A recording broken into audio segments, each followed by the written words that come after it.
Normally this week, for some reason the last couple weeks, the uploads keep getting interrupted, keep getting booted off. And before that, I never ever had any trouble uploading those to YouTube, but anyway, that's what has been the delay, but luckily there've been, you've, you've had your videos on Blackboard Collaborate anyway, although I know it's clearer, at least usually, on Camtasia, on YouTube, so as long as I remember to scale to pixels. Alors, voilà. Ce soir, on va commencer avec un peu de vocabulaire. Et puis, on va parler de l'usage des dictionnaires. Et je vais vous donner 2 ou 3 idées pour les compositions. Je sais qu'il y avait pas mal de monde qui ont eu des problèmes à se limiter, pour ainsi dire, j'aime pas ce mot, mais à se limiter aux outils, aux mots, au vocabulaire, etc. que nous avons. Et c'est très difficile en fait. Hein. C'est un vrai challenge, comme on dit. Et voilà, je vais peut-être pouvoir vous donner quelques petits indices qui vont, j'espère, vous aider. Alors, voilà. There was one other thing I was going to mention. Actually, I just got a really good idea. Why do I get these ideas at the very last minute? Okay, I'm changing something on the lesson because we're gonna do this other thing, but now, instead, we're gonna do a little bit of review on our pronouns.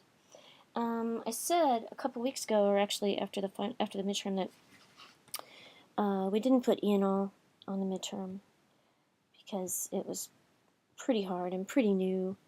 And so Ophelia and I, Dr. Nikolova and I decided to wait and that it would be okay not to test you on that stuff right then, but to make sure it was on the final. And that would give you a little more time to cement it and everything. So I know some of you will remember that I suggested a couple times that you keep looking that over. We're going to do a little bit of review leading up to ENL today. And then the night that we do 12B, which should be 2 weeks from tonight, we're actually going to go back and do ENL again. And there will be a section on the final with, for sure, ENL and possibly a general pronoun section. So we have a little bit of extra time this unit, this lesson 12, to review that. So we will review that a little bit tonight in addition to the other things that I have planned instead of the other thing that we were going to review. Alors, c'est très bien. Je pense que c'est tout pour les annonces. Oui. Si vous avez des questions quelconques, pardon. Here we go. I didn't yawn at all during the 1002. Don't take it personally. Qu'est-ce que j'allais dire? Si vous avez des questions quelconques à propos des compositions, des notes, des examens, etc., envoyez-les-moi. Et voilà. J'aurai encore de trucs remplis sur le carnet de notes ce soir. Et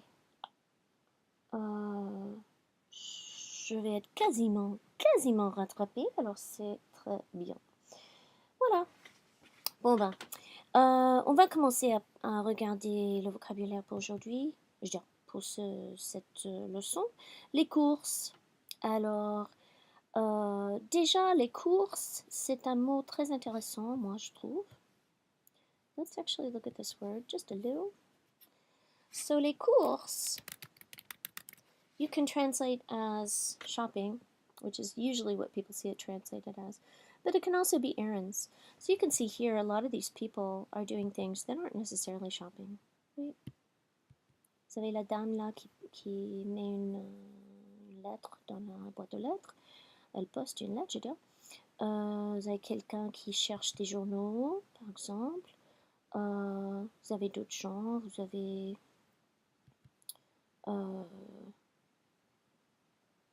là le facteur. Attendez.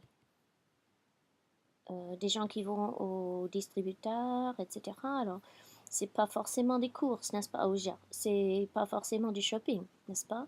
Ça peut être des courses dont on a besoin de faire régulièrement, aller payer le loyer, aller payer les factures électriques, gaz, de l'eau, etc.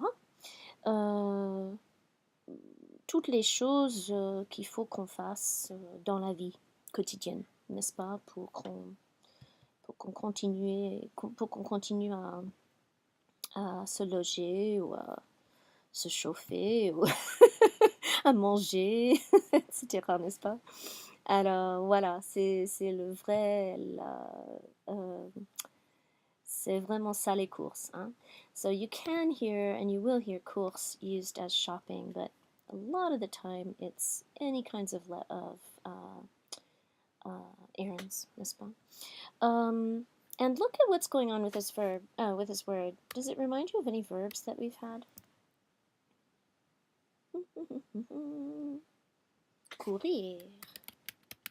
It comes from the verb courir. So you think about what we say go run errands, right? And this is literally racing around, okay? Course, une course, c'est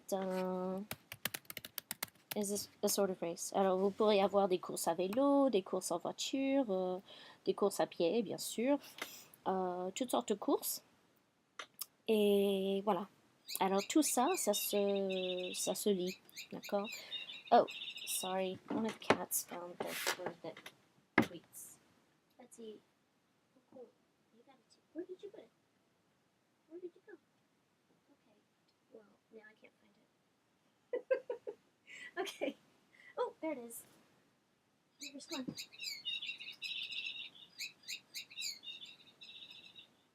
Okay. All right. It's out in the hallway. Hopefully, I can still hear it. I should have put it up. Oh well. If it starts bothering us, I will. It's this little bird. When they hit it, it makes noise. It's very fun. Alors, c'est très bien. C'est ça que je voulais souligner, c'est tout. You can remember it that way, but also I just think it's really interesting that that's all tied together. So, voilà. D'autres choses que j'allais mentionner, par exemple, il n'y a pas trop de... Bon, il y a quand même beaucoup de... you got a lot of cognates with this current stuff. And a couple things that might pose confusion, so just try to, something that confuses you might be different than something's going to confuse somebody else, so any that you find confusing, put a star or something so that you remember to look at those a little more specifically. But payer en liquide is one thing that for some reason has tended to throw students in the past. You can think of, we have money expressions that have the idea of liquid, and you liquidate something, you're actually cashing it all in, right? Do we say,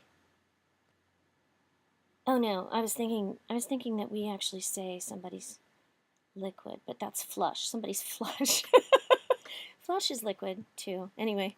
I was thinking there was another expression where we use liquid.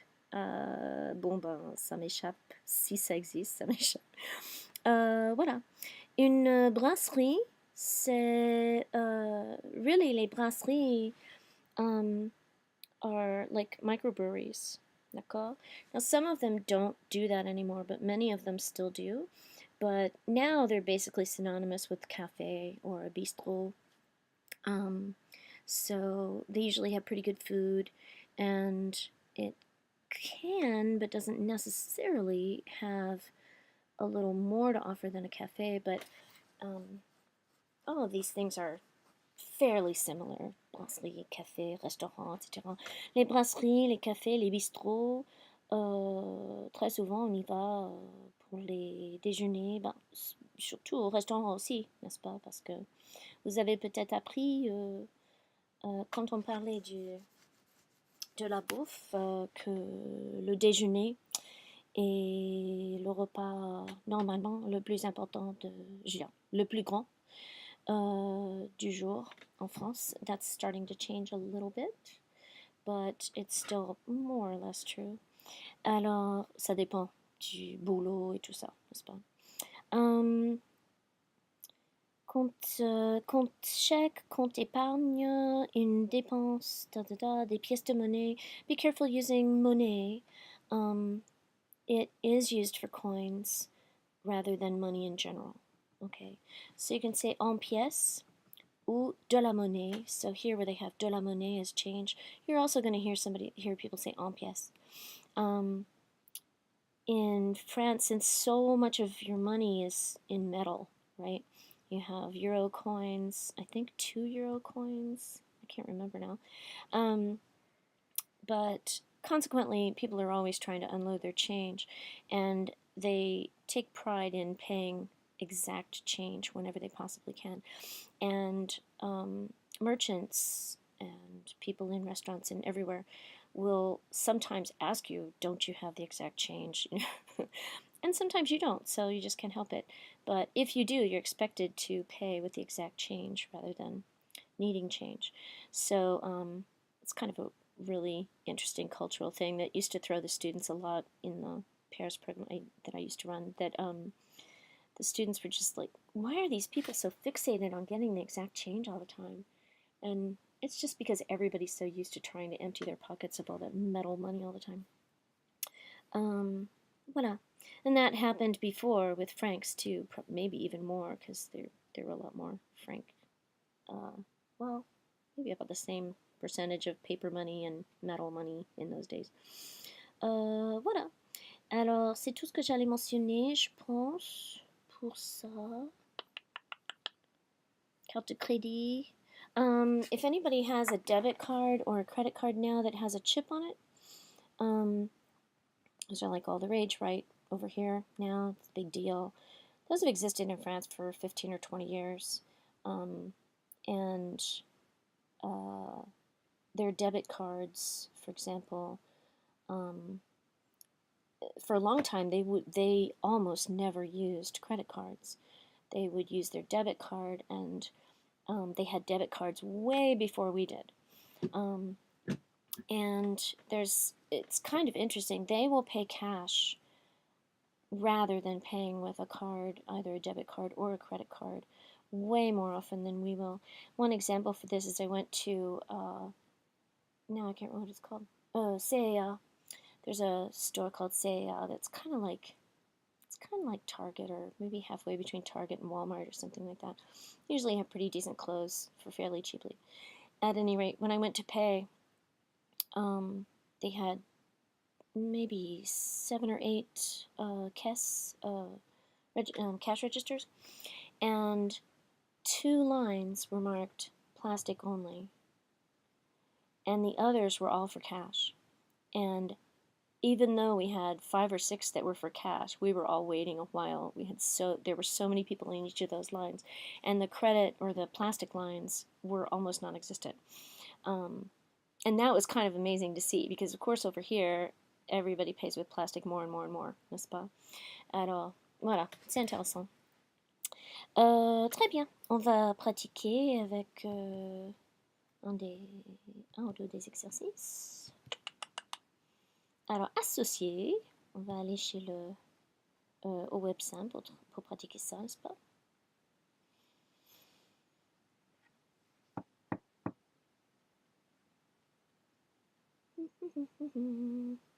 Ça prend son temps ce soir, hein. Il y a mon petit ordi là qui est un peu fatigué ce soir. Associer chaque activité avec le lieu qui lui correspond. And since we all know our pronouns so well, look at this lui, right? Correspond à quelque chose, n'est-ce pas? The place which corresponds to it, d'accord? To each activity. Alors, acheter un chemisier, qu'est-ce que vous m'en dites? à la banque, à la bijouterie, à la boutique, à la brasserie, au commissariat de police, à la laverie, au salon de beauté, à la boutique, n'est-ce pas? Voilà. So again, pause the video if you need to. We're not going to go terribly fast, but pause it if you need to. Acheter du maquillage, pardon, du maquillage. J'ai perdu mon iode pendant un moment là. Alors, acheter du maquillage, où est-ce que tu achèteras, vous achèteriez du maquillage? Alors, de ce choix ici des marchands, ce serait au salon de beauté, hein. Mais c'est pas nécessaire que vous achetiez du maquillage dans un salon de beauté.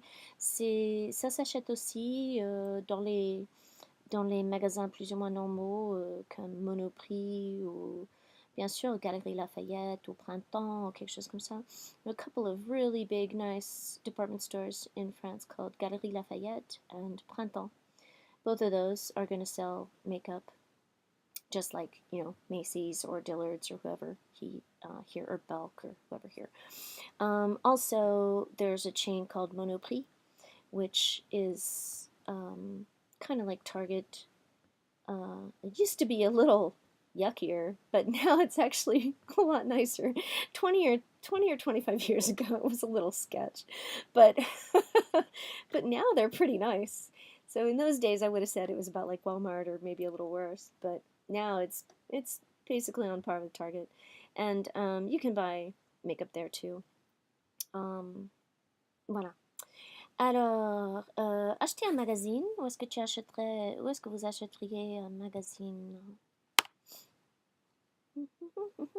And don't forget, magazine, masculin, for the thing you read. Magasin, masculin aussi, mais magasin. Somebody's scratching on their scratcher. Magasin, store, right, en général. Alors, à la banque, à la brasserie, au commissariat de police, au cybercafé, aux marchands de journaux, n'est-ce pas? Voilà, au kiosque, on dit aussi. Oh, j'ai pas choisi. Voilà. Acheter une montre. Où est-ce que vous achèteriez une montre?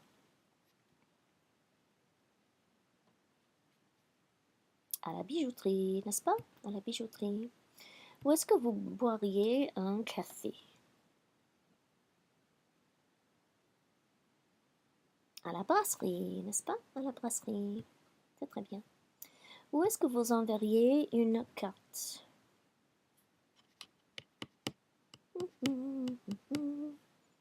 Au bureau de poste, n'est-ce pas? Ou bien à la boîte aux lettres, n'est-ce pas? Et c'est charmant, je trouve. Les boîtes aux lettres en France, c'est vraiment comme ça. They really are. Oh, oh là là. This really is what the, excuse me, mailboxes look like in France. I love sending postcards and stuff when I'm in France, so I love the little yellow mailboxes. They're so fun. They're all over the place too. Alors, voilà. J'adore. Quelle idée. Boîte aux lettres.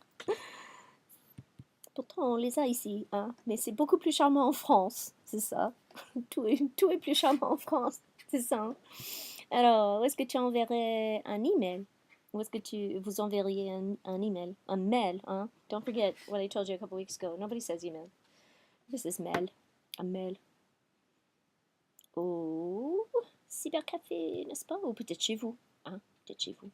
Be careful if you go to the cybercafé, because the first time I ever went to a cybercafé, I wasn't thinking about the fact that all the keyboards are different. So, if you want, you could Google that. The letters are in slightly different order. Well, not slightly, more than slightly, but not, you know, it's not crazy. But you can't just sit down and type because you're going to be typing wrong things. And so what I did is I sat down really quickly and I signed into my I think I opened up a new. That's what I did. I was opening up a new email account just to use there or something. I forget what the scoop was, but so I was creating my account and I put in the password that I usually put in, or that at that time I used for a lot of things. This is 20 or 15 years ago. And then the next day when I went in, and I knew that the keyboard was different, but I didn't pay any attention until I started writing emails. So anyway, the next day I went in, and when I started to sign in, instead of just signing in, I stopped because I was like, oh right, the keyboard's different. So I started to enter my password based on the keyboard, and could not get in. And it took about, I don't know, 20, 25 minutes for me to remember that there's a weird bird outside. Okay, sorry. It's really loud. There are a lot of interesting things going on tonight. It took me about 20 or 25 minutes to remember that, oh right, yesterday when I created my password, I just typed it. So I had typed it remembering the order from the American keyboard, even though I was on a French keyboard. So I had to jot down what it really was. Do you know what I mean? So pretend that F, G, and H are in different order in France, and you wanted to have your password say FGH. And so you sat down and just put FGH and didn't even look, right? Because we all know how to type more or less without looking. But then you sat down the next day, and lo and behold, it's HGF. And you're like, oh, okay. So then you do it in that order, but it's different keys it's different keystrokes, literally, than you had the night before, right? So anyway, that's a really long dorky story, but I still think it's kind of funny. Voilà. So I masked my password from myself. Faire la lessive. Où est-ce que tu fais où est-ce que vous feriez la lessive? Oh, sorry, I was giving you a huge hint. Une laverie, à la laverie. Où est-ce que vous ouvririez, pardon, un compte, c'est-à-dire un compte d'épargne, d'argent, à chèque ou quoi que ce soit? Une banque, à la banque. Où est-ce que vous payerez une amende? Qu'est-ce que c'est qu'une amende? A ticket, n'est-ce pas? So you did some bad parking or something. Vous allez au commissariat de police. Voilà, très bien. Et c'est bon. Alors ensuite, oui, on va cliquer. Voilà. Ensuite, on va regarder exercice 2. Et là, vous allez quand même remplir. Attendez. You know what? We're going to go ahead and do our little review. So before we talk about going and looking at the pronouns some more, I wanted to kind of do a mini composition workshop, dictionary/composition workshop. So bear with me just a second.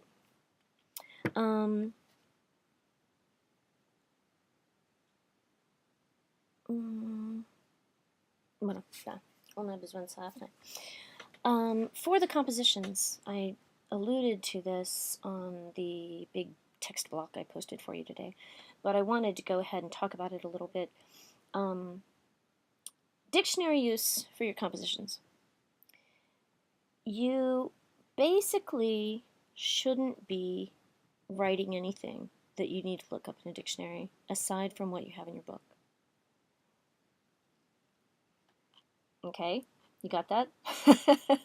I'll say it again. You should be limiting yourself. I'll say it a different way. You should limit yourself to the vocabulary that you have in the book and to the dictionary in the book if you absolutely need to look something up, rather than turning yourself loose on an entire universe of French by going online and finding dictionaries everywhere. For a couple of reasons. One thing is most of these compos are designed to help you practice a specific skill, a specific set of vocabulary, a specific set of structures. And if you're going and looking up words all over the place, all over Kingdom Come, as my mother used to say, it's not going to help you with the current stuff that we wanted you to practice in the first place. Okay? The other thing is, obviously, a lot of mistakes will be made because it is pretty hard to use a dictionary efficiently and effectively when you're writing, especially at y'all's level. Okay? The other thing to think about with when I'm talking about limiting yourself to what you have in the current unit or whatever, you'll see then with the next compo topic, it'll be similar to the first one. It'll be something fairly specific where it's probably going to make sense if you link it to a certain section or certain list of vocab, right? The best way to think about that as you dig in on your composition, let's say you were going to write a composition about all the errands you need to run or something, or all the errands you run on a typical Saturday or whatever. D'accord? So instead of just starting out thinking in English, which is also another issue, but I know it's hard not to do, you should try to go from your vocab list and from the current structures and skills. Okay, I mentioned that in that text block, but what I mean by that is to use that stuff to motivate you or to inspire you, rather than just coming up with stuff to say and then you look over here and go, oh, that's not there anywhere, I've got to look it up. What do I want to say for my errands? Oh, I want to say that I'm going to go buy blueberries. Oh, wait, there's nothing here about buying blueberries. Or that I'm going to go buy circus tickets. Oh, shoot, there's nothing about buying circus tickets. So then I go to the dictionary, and pretty soon I have a whole bunch of stuff in my compo that I didn't need to know for any of our uses. D'accord? And it really just took a lot of time away from practicing the stuff that we really want you to practice. So instead, the best thing to do is to look at your compo list and look at your structures first. Really think about how that stuff is tied to the topic. And then find things here that will apply to what you need to say. Okay? So maybe you don't go to the bank every Saturday, but you could in your compo. So, oh, I want to talk about going to the bank. Here's the bank over here in this other side of my vocabulary picture, right? And there it is right there. I know how to say bank, right? Or I want to talk about going to the grocery, and I want to mention the fact that I always pay in cash at the grocery. Oh, so here it is right here. And use this to inspire you, okay? You are looking through here and you see, oh, remplir un formulaire. Oh, well, I had to fill out a form for my passport a couple weeks ago. So I can talk about having to fill out a form for my passport at the post office or whatever. D'accord?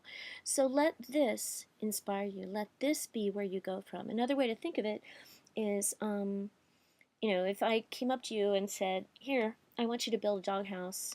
Here's the wood and here are the tools. This is what you're allowed to use.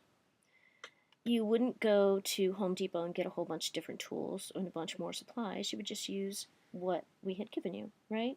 Same thing if I said, oh, here, paint a picture of your house. And I give you a set of paints or a set of crayons or something. You're not going to go buy a bunch of different crayons. You're going to use those crayons. So think about that with this stuff, okay? Really use the tools that are at your disposal rather than making things way harder for yourself by going and trying to use things that you're not even responsible for knowing, okay? So it's taking time away from learning what you're supposed to be learning, and it's actively giving you tools that you won't ever need, probably, or at least not for a while, okay? So really try to do that as you're looking at the second compo especially. Now, if you get into a place where, I just really, really, really, really, really want to say this, and I have to go look it up in a dictionary, and, hopefully Madame Clay will understand, because I'm just going to look up this one word, or whatever. I also wanted to give you a couple of tips about dictionary use. So, when you go to the dictionary, and first we're going to look at this little dictionary, I forget what it's called, le verso. Voilà. This is a pretty good little dictionary. It's probably detailed enough for most of you. For that matter, again, it'd be better just to use the stuff out of the book. But if you absolutely have to look something up, come over here and look it up. Look it up in your just a minute. We got to go back to another page. Look it up in a simple dictionary. If you have a hard copy dictionary, that's actually even better, because those will lead you astray a little less often than the online dictionaries. So the thing that you need to do once you look something up in the dictionary is you need to stop and figure out whether that's the form of the word you need. Now, if you think about English, or if you have a different native language, your language probably does this too, where you have many, many things that can be expressed by various words, right? So if somebody came and looked up a certain word, they would have to choose which version, which word really is for that particular situation. So a really good example of this the other night when I was grading compositions, somebody wanted to say rather, okay? And I have the example still, I think, from last. No, où est-ce que c'était? Où est-ce que c'était? Le voilà. They said they wanted to say, I'd rather do such and such. D'accord? So they went and looked up the word rather. And this is what they came up with, plutôt. Plutôt means rather. But look at our examples here. Look at that compared to what we wanted to try to say. I'd rather be hiking. What is this expressing versus what these are expressing? D'accord? And they give you a little idea here, somewhat, right? He looked rather pathetic. I'm rather puzzled, etc. N'est-ce pas? It's rather expensive, etc. So plutôt is not going to work, right? Now, if these examples don't help you eliminate the word that you thought you were going to be able to use, then your next option is to go to the French side of the dictionary and look up plutôt. Are they going to let us do that? Oh, they're not letting us do that. Okay. Oh, yeah, they did. Okay. So I'm going to go to the other side just to see. I'm pretty sure I want the word plutôt because, it's so pretty and it's a fun word. Plutôt. Everybody loves that word. Plutôt. I don't know why I took it away, but oh well. We'll put it back. Oh, d'accord. And we need the French. So now, there we go. Oh, pardon. C'est français-anglais dont on a besoin. Oh, Suzanne. Hopefully it doesn't take. This is another reason why I shouldn't do dictionaries. It just takes so crazy long. Bon. Search. So here I'm going to confirm that I really do want the word plutôt because it's a fun word and I've heard people use it. So I bet it's the right word. Why isn't it searching? Search, search, search. Oh, bon, je vais aller à l'envers, hein. Oh, my computer's frozen. Okay. Let's go to word reference then. Oh, everything's frozen. Oh, that's sad. Oh, there we go. Okay, let's go to word reference instead then. So here, when I get to plutôt, I'm going to go to the French side. Now, word reference, you can see you've got lots and lots of stuff going on here, right? This is the one that I said you really should use. Those of you who are majoring or minoring, this is a great, great dictionary to keep track of because you can just get lost in all of these amazing examples and stuff. And there's a forum that you can go on and get ideas about how to say certain things. And I used to do a fair amount of translation, and a lot of translators go on the forums and kind of brainstorm with each other and everything. And that's what all of these things are from. These are from the forums where people were like, oh, how do I say this though? And it's a little bit different than the examples they have up there, so they're giving an example. So when I go and look at the plutôt, here's plutôt, and then I look down here, okay, it means rather, but what's the example? I'd sooner have, oh wait, let's see. C'est plutôt gentil de sa part, d'accord? It's rather kind of him to come and see me, n'est-ce pas? And this is funny, because when I looked it up in the last class, they actually gave us an example that had préféré in it.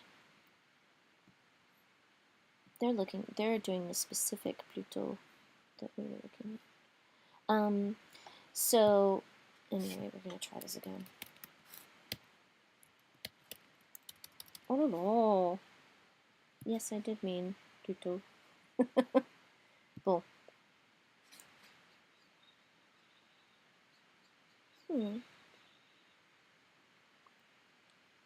Maybe it was the other dictionary.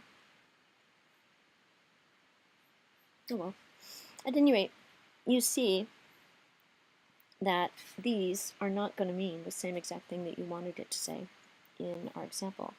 So the best thing to do is to really just stop and think, what is my main idea here? My main idea is that I prefer something over something else. So, je préfère is going to be the simplest way to do this. D'accord? By the same token, if you're looking at almost any other verb structure, normally you're going a lot of the time you're going to have more than one verb, more than one word in the verb, right? So the thing that a lot of you guys tend to do fairly often is you'll want to try to translate every little word. Now, way back when, we didn't, well, you guys who had me for 102, you may have heard me say this, and if not, hopefully somebody told you the idea that, like, je mange means, oh, pardon, qu'est-ce que j'ai dit? J'ai mangé. Oh, no, I forgot I hadn't written in past tense. I started translating it in past tense in the other class. Oh, well. Madame Clay doesn't know her French very well. Voilà, j'ai mangé. I ate, I did eat, I have eaten. D'accord? So, all three of these forms are entailed in this one form in French. Okay? So you don't have to stop and figure out how to say I have. I don't have to stop and figure out how to use faire in the middle of this verb phrase, because I shouldn't do that, right? And the same thing down here. Instead of I am having a steak, I'm not going to use être or something, right? Excuse me. I'm going to look at the main idea. I'm having a steak. What verb is that going to have to do with? Prendre, manger, etc. Je mange un steak. Je prends un steak. D'accord? So try to go to the most basic idea, the most principal, that doesn't exist, the principal idea of the sentence, rather than getting stuck on little words, right? The other thing that happens a lot of the time with dictionary use, and especially with hard copy dictionaries, is that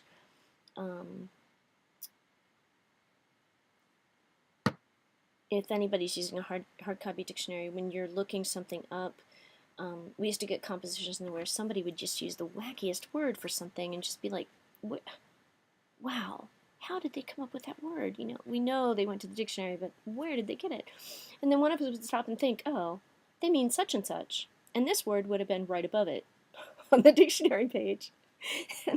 And honestly, that sounds like it wouldn't have happened very often, but it happened all the time, where people would just grab the wrong word off of the page. So the way to avoid all this stuff, and the way to make sure that your composition is actually doing some good for your French also, is again to really just stick to the vocab and structures that you already have at your disposal. D'accord? Now, if you want to say one little special thing that you're going to have to go look up, then be sure and check in both halves of the dictionary. Look it up in the English-French, and then go to the French-English side to make sure that that's the word you need. D'accord? And look at all the examples and everything that will help you figure out which word is going to be the best one for you. D'accord? Voilà. So that was pretty much it for that. And now we're going to look at our pronouns. And I had it written down, but I think I left that sheet out and about. So what we need are 10B1, 10B2. The ones we're going to review, 10B2, and I will put this on the module. I know you don't believe me. I actually just put some on the module for 1002. Miracle! C'est un vrai miracle, Suzanne. Direct objects are 7A2, indirects 6B2, or 6B1, and then where did our multiples go? We have one that's multiples, right? Oh, double object pronouns, 9B2. Okay, so that's all we have to do. Those are all the ones we have to review. Let's look at, well,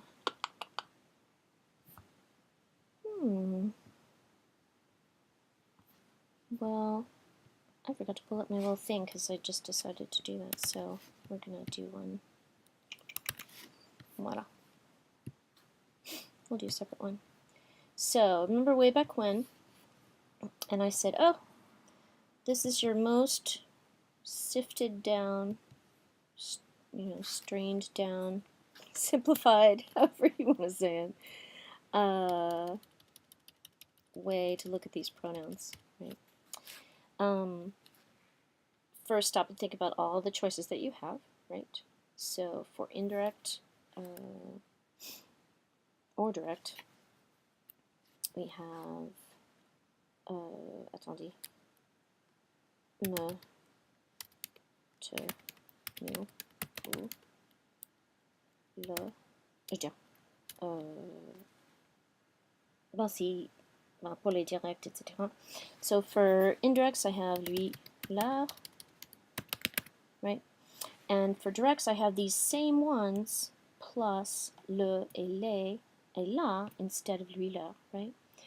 But remember what we did with our order when we have all this stuff together. This is going to be the fun part.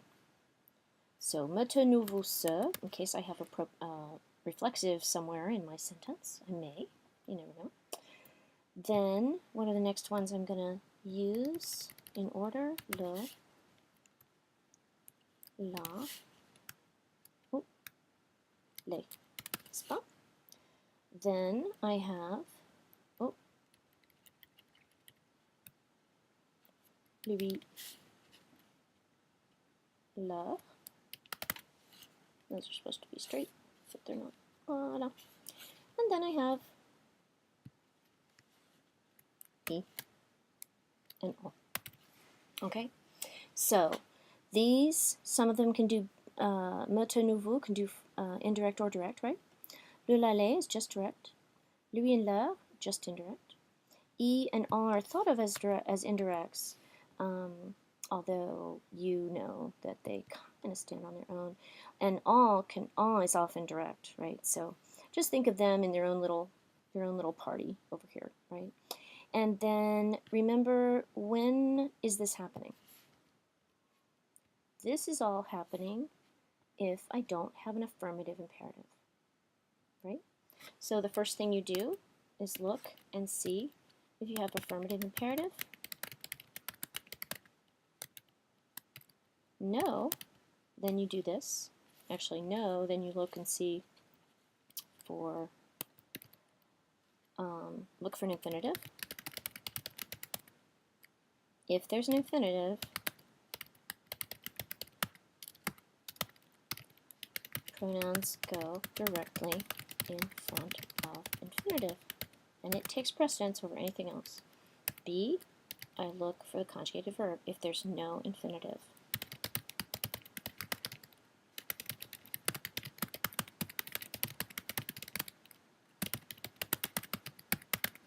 Okay, and remember what I said way back when.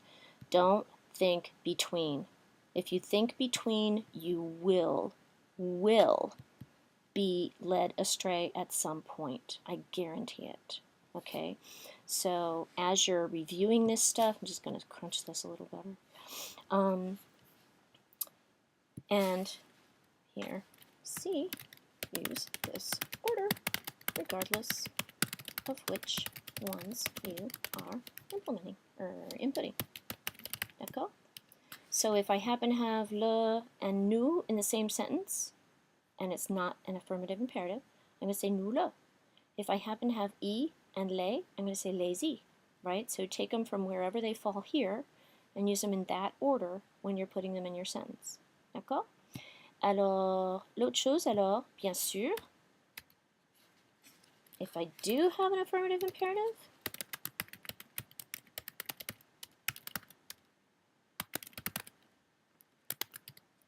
then I'm going to put the pronouns directly after the verb, linked with hyphens. Yay! D'accord? And in the case of me, it changes to your disjunctive, your emphatic, moi, and te changes to toi. D'accord? And your order is a little bit different. Basically, your order is everything. And then E and O, n'est-ce pas? So,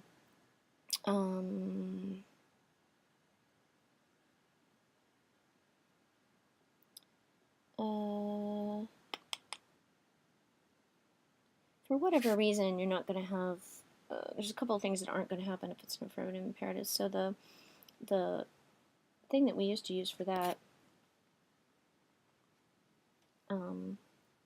was a little more basic. But basically, you've got le first, okay? And then you have all of the rest of them. Actually, I should do this. I have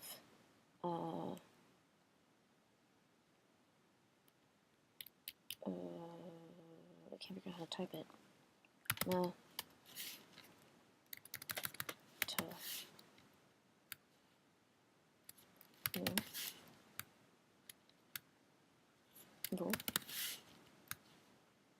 You're not going to have a reflexive with these, so I'm not going to put it in. La. And remembering that this is really moi. And it's not always going to change that, but if it's at the end, it will, right? So, if they're at the end. D'accord? And then, e&o. Because e&o are always going to be at the end, and you can do the donkey thing if you want to. Just do donkey thing with, like, high school kids. Yeah, it's not exactly fun or anything. It's not very interesting. Pretty infantile. Alors, so here's your order if you're using affirmative imperative, right? So let's look at an example. We had an example up here. We can have an example up here, like par exemple, je sais pas, le stylo. We don't need to look at examples, do we? Because we're going to practice it in a minute. We're going to practice it in a minute. Voilà. Très bien. So, if anybody still needs this little quick review crib sheet thing, yell, and it'll probably still be on my computer on a sticky, and I will put it on the module, on the current module, so that you've got it ready reference again. So we are going to go look at, hey, that's weird. Allow. That's really weird. Remember, it doesn't normally have to ask that. Why are you asking that? This is funny. Vista's site used to ask this about 6 years ago, and then for a while they never had this thing. And it won't let me get rid of it.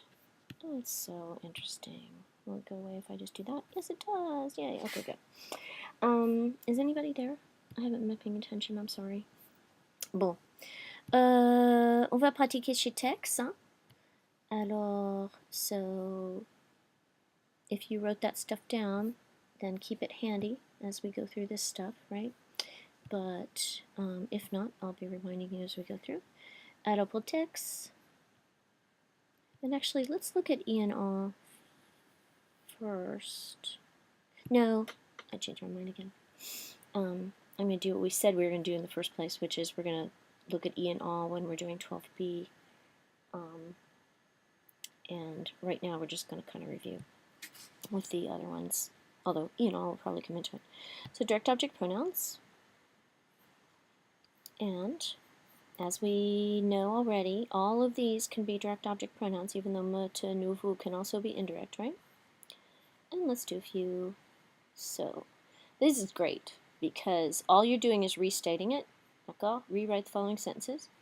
You're replacing anything that's in caps with a pronoun and putting the pronoun where it needs to be. Okay? This is a really good one to do on your own because most of the text, a lot of the text stuff, you're just filling in a blank. But this one, it will grade you and show you what your problems are. So, and of course you have WebSam too.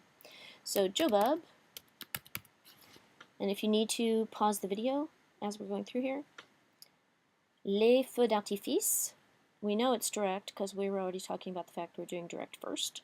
What pronoun do I need? Big hint, les, and my verb. D'accord?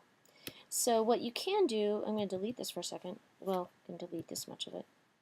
If you need to, like I said way back when, do it in phases. So I know I'm going to be replacing le feu d'artifice. I know I'm still going to need my verb, right?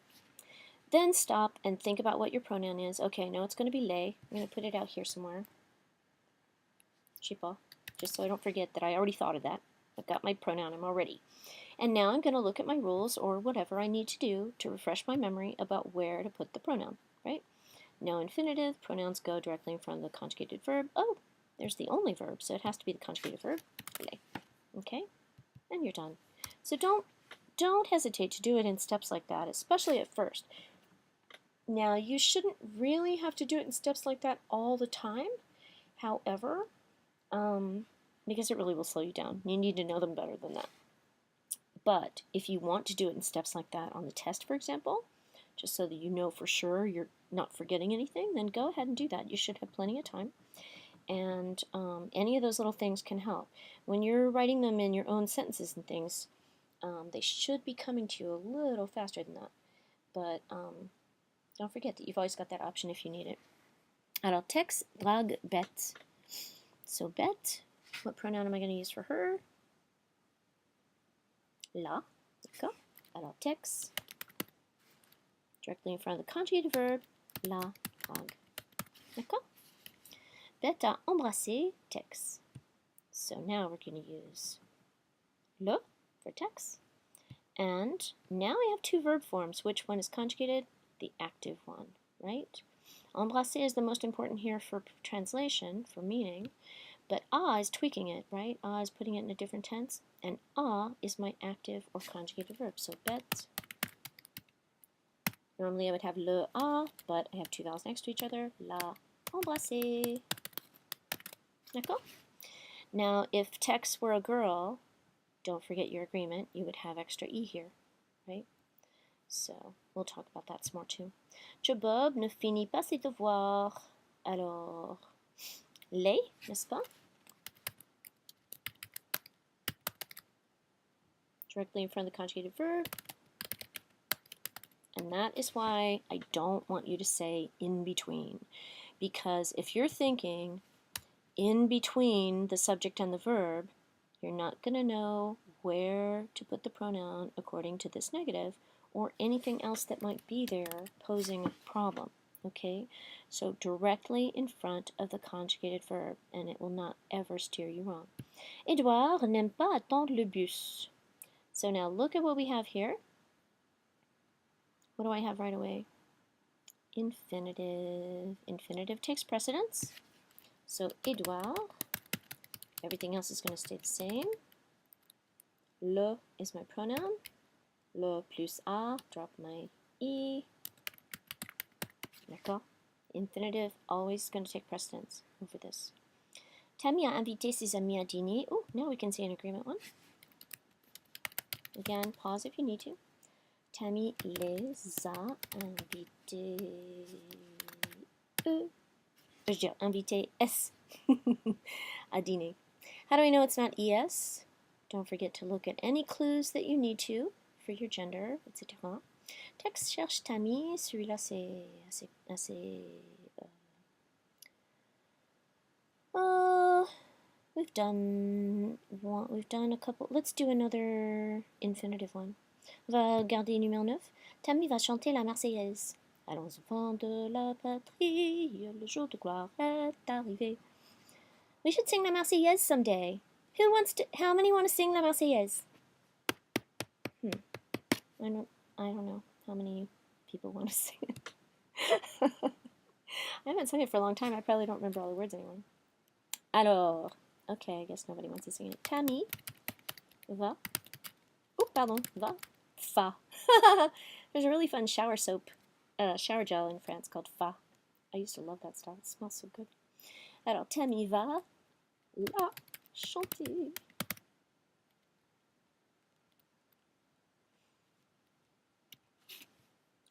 And one more past tense one, why not? Les étudiants de Tex.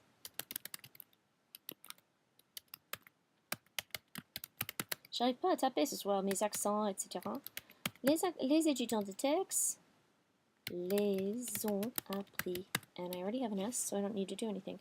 Verbe is one of those that for years I wanted it to be feminine so badly. I'd always use the feminine. But it's masculine, c'est un verbe. Alors, voilà, ça vous donne une idée de combien vous avez à réviser en ce qui concerne les pronoms compléments d'objet direct, je veux dire.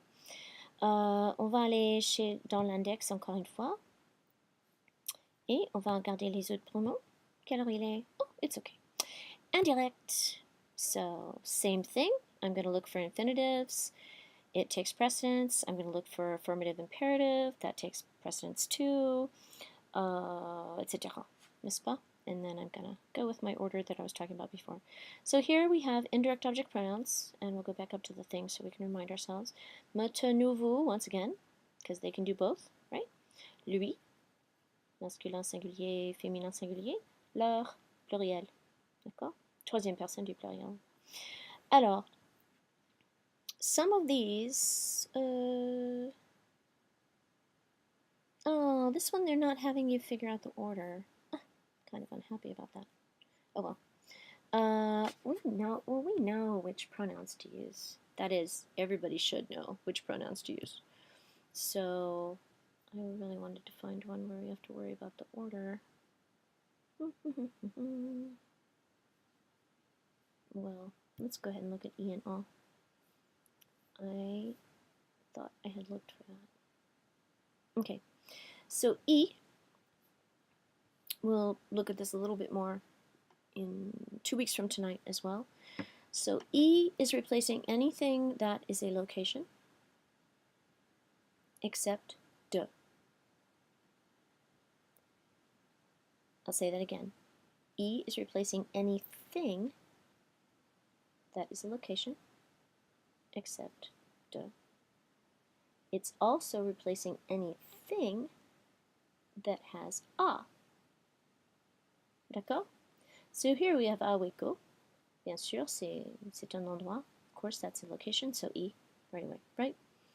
Now, we might have other ideas of a. Par exemple,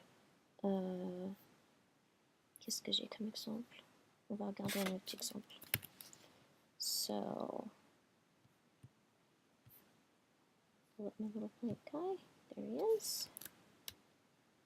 I don't know what I'd do without stickies, honestly. You guys probably imagine my house just being covered in stickies. It's actually not at all. It's crazy. Just my computer. Alors, un très bon exemple, any of those verbs that you learned way back when that use all the time. So, s'intéresser à,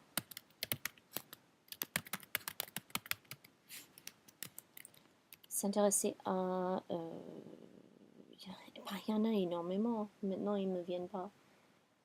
S'intéresser à, réussir à, etc. Oh, qu'est-ce que j'ai fait? Oh, Suzanne, t'as oublié comment faire l'accent grave. Etc. D'accord? So you have a list of these actually in your book. I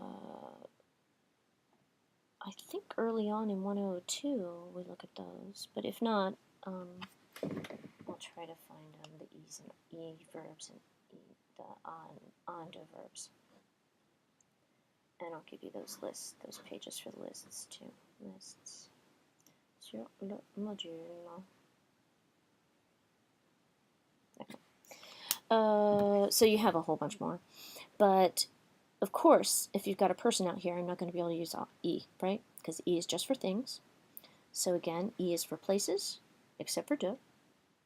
And E is for anything that is put apart by a, or that's linked with a, but not people, right? So if I say, tu as réussi à l'examen. Did you pass the exam? Oui. J'y ai réussi. D'accord? These are all going to seem weird because the majority of these verbs that need a and de, I won't say the majority, but a good number of these verbs that need a and de are actually just going to take a direct object in English. So you can't think about them in English. You have to practice them with their ah so that that ah gets fixed in your brain. Okay. Then if you want to look at a location one, I mean anything, we could say je vais en Italie. Oh, pardon. Chez moi, dans la cuisine. Je sais pas, je vais devant devant la fenêtre. That's a weird sentence, but whatever. Sous la table, pourquoi pas,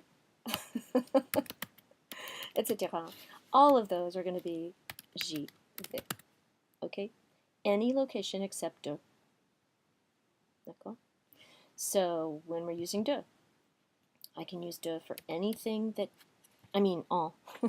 I can use en for anything where de is involved, even people.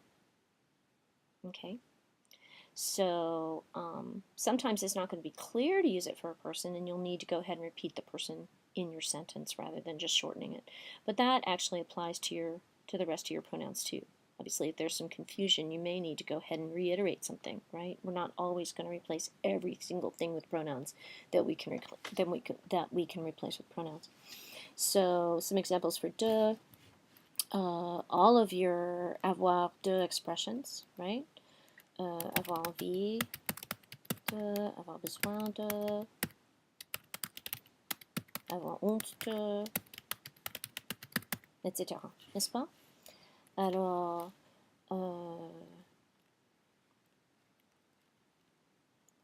tu veux un stylo? Oui, j'en ai besoin. Yeah, I need one. D'accord? J'en ai besoin. And then for most of the other times that you have de involved, if it's not a verbal phrase using needing de, d'accord? Par exemple, finir de, etc. You have a lot of other verbs that take de. Then it's very often for a quantity. And you're always going to use en for quantities, even if de isn't there. D'accord? Alors, par exemple, tu as beaucoup de sœurs? Oui, j'en ai 4, par exemple. Okay. Est-ce qu'il a beaucoup de cours? Oui, il en a beaucoup. So I might reiterate, or I might just answer with a new quantity. But I'm going to use en to show 4 of them. D'accord? Just like I have need of it, kind of. D'accord? So for all of this, go back and look at your a verbs and do verbs that are, they gave you some lists in the e and en lesson. So look at those before next week so that we can review e and en. And I will post, there actually are a couple of good lists online for the a and do verbs. So I'll see if they look like they're going to make you guys heads spin around, then I'm not going to post them. But at the very least, I'll post your page numbers for those en deux lists that we have in espaces, just so that you can go look at them again. So, je pense que c'est tout pour ce soir, d'accord? So 2 weeks from tonight, that is, I said next week a minute ago, but it's 2 weeks from tonight that we're going to do 12B, and we're going to look at E and en again. And we may actually just very quickly go through 12B so that we can work on pronouns some more. Et voilà. Oh, since we've already done the majority of the WebSam stuff for those things, what I might do is dig out a couple of worksheets and put the PDFs up.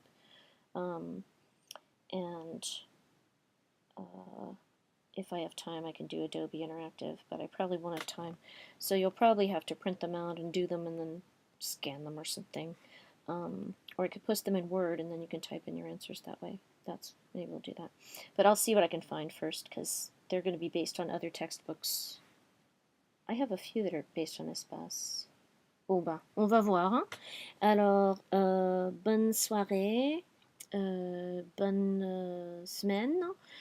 faites-moi des mails pour demander quoi que ce soit à propos des compositions, l'examen, etc. J'aurai tout rattrapé d'ici demain soir en ce qui concerne les notes. Et voilà. Alors, be careful using dictionaries and don't forget to try to inspire yourself about your compo based on the things you already have at your disposal. And for your corrections, especially if there's anything you didn't understand, even after you looked at the codes for your compo, be sure and grab me so we can look at those. Alors, très bien. Bonne soirée. Salut.